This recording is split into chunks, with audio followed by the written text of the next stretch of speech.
गंदगी एक ऐसा शब्द जिसे हम आए दिन सुनते रहते हैं और सुनना ही नहीं बल्कि इसे हम अपने आसपास कभी न कभी देखते भी होंगे।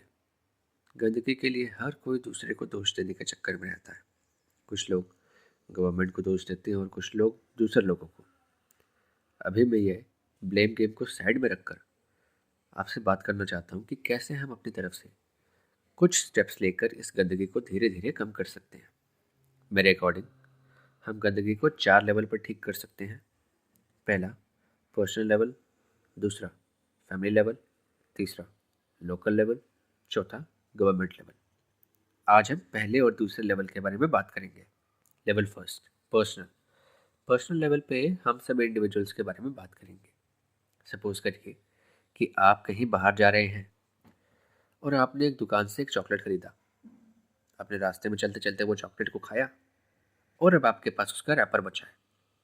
यही वो समय है जब आपको उस रैपर को ऐसे ही कहीं पर भी नहीं फेंक देना है, बल्कि अगर आसपास डस्टबिन नहीं है तो उसे डस्टबिन ना मिलने तक अपने पास रखे रहिए और डस्टबिन दिखते ही उसे डस्टबिन में फेंक दीजिए। ऐसा ही हर कोई भी कचरा हो उसे आप हमेशा वही फेंकें जहाँ पर उसे फेंकने की जगह बनी हो।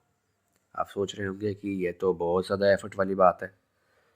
बिल्कुल, एफर्ट तो डालना ही पड़ेगा। बिना एफर्ट्स के कोई काम नहीं होता, और ख़ासकर अगर वो काम अच्छा हो। चलिए लेवल सेकंड की बात करते हैं। Level second, family. सपोज करिए आप एक बड़े भाई या बड़ी बहन है और आपके छोटे छोटे भाई बहन हैं। अब आपकी फैमिली एक वेकेशन पर घूमने जा रही है। आप बहुत एक्साइटेड हैं, पर घर से निकले हुए कुछ ही देर हुई थी कि आपने बस से बाहर एक पॉलिथीन फेंक दी। अब कुछ ही देर बाद आपके छोटे भाई ने टॉफ़ी के रैपर को बस से बाहर फेंक दिया। बस यही वो पॉइंट है जहाँ से हमारे देश के लोग भिड़े हैं। मेरा कहने का मतलब है कि हमारे देश में माता पिता अक्सर अपने बच्चों के सामने गंदगी फैला देते हैं और बच्चे भी उनको देखकर ये सोचते हैं कि ये करना सही है, क्योंकि उनके माता पिता ही उनके सबसे पहले शिक्षक होते हैं। वो जो सिखाते हैं वही बच्चे सबसे पहले सीखते हैं। तो अगर माता पिता ही गलत काम कर रहे हों तो वो बच्चों को भी उनके जैसा गलत बनाने में योगदान दे रहे हैं। एक बात हमेशा पेरेंट्स को याद रखनी चाहिए कि वे खुद कितनी ही बुरी हैबिट्स को पाल के रखते हों, लेकिन वो हैबिट्स बच्चों के सामने प्रैक्टिस करना उन बच्चों को भी बुरी हैबिट्स पकड़ा सकता है। अब आपके छोटे भाई ने जब बस से बाहर टॉफ़ी के रैपर को फेंका, तब उसने ऐसा इसलिए किया क्योंकि वो आपको देखकर ही सीख ले रहा है, क्योंकि आप उससे बड़े हैं। इसीलिए एक बात को ध्यान हमेशा रखें कि अपने फैमिली के सामने कभी भी गंदगी ना फैलाएं, खासकर बच्चों के सामने तो बिल्कुल भी नहीं। और बेहतर तो यही होगा कि खुद को सुधार लीजिए, जैसा कि लेवल फर्स्ट में बताया गया है, ताकि आप अपने अच्छे गुण अपनी फैमिली में भी भर सकें।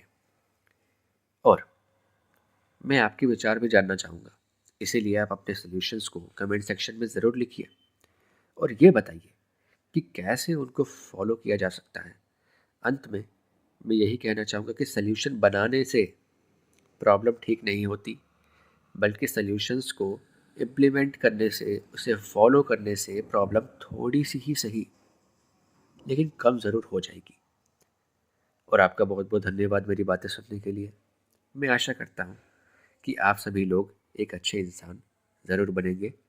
जय हिंद, जय भारत माता।